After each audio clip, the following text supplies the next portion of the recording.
بسم اللہ الرحمن الرحیم۔ السلام علیکم۔ گٹیا انسان کی نشانی۔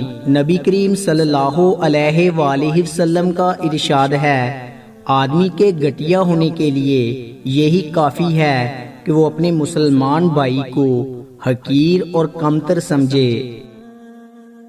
شیخ سعدی رحمت اللہ علیہ فرماتے ہیں، تم اپنی ہزار غلطیوں کے باوجود اپنے آپ سے محبت کرتے ہو، لیکن دوسروں کی ایک غلطی کی وجہ سے ان سے نفرت کیوں کرنے لگ جاتے ہو؟ یا تو خود غلطیاں کرنا چھوڑ دو یا دوسروں کو معاف کرنا سیکھ لو۔ گلاب کے پودے میں پھول کم اور کانٹے زیادہ ہوتے ہیں، پھر بھی ہم اسے کانٹے کا پودا نہیں گلاب کا پودا کہتے ہیں، کیونکہ گلاب کا پھول اپنی خوبصورتی، رنگ اور خوشبو کی وجہ سے کانٹوں سے زیادہ نمایاں ہوتا ہے۔ بالکل اسی طرح ہر انسان میں خوبیاں بھی ہیں اور خامیاں بھی ہیں۔ اپنی خوبیوں کو اور پختہ کیجئے اور ان کو خوبصورت بنائیں، تاکہ لوگوں کو آپ کی خوبیوں سے اتنا فائدہ ہو کہ وہ آپ کی خامیاں بھول جائیں۔ 3 چیزیں غم و الارم کو دور کرتی ہیں۔ نمبر 1 اللہ تعالیٰ کا ذکر، نمبر 2 عقل مند حضرات کی گفتگو، اور نمبر 3 اللہ تعالیٰ کے دوستوں کی ملاقات۔ نفرت وہ چیز ہے جسے لمحے میں محسوس کیا جاتا ہے، اور محبت وہ چیز ہے جس کو ثابت کرنے میں زندگی گزر جاتی ہے۔ آسانیاں تقسیم نہ کی جائیں تو مشکلیں جمع ہو جاتی ہیں۔ دوسروں کے لیے آسانیاں پیدا کرو، تمہاری مشکلات کم ہو جائیں گی۔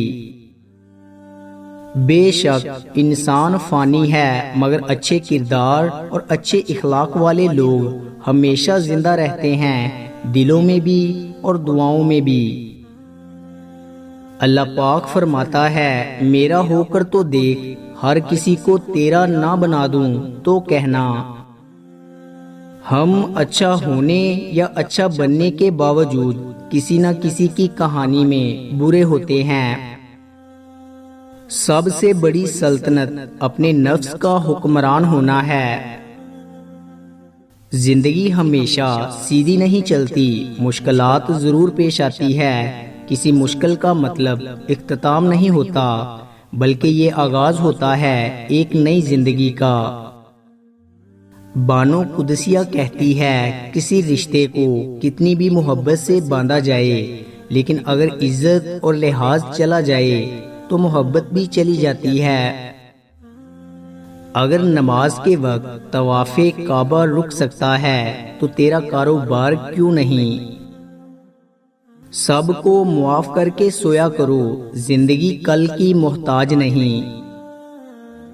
اگر تو گناہ پر آمادہ ہے تو وہ جگہ تلاش کر جہاں خدا نہ ہو۔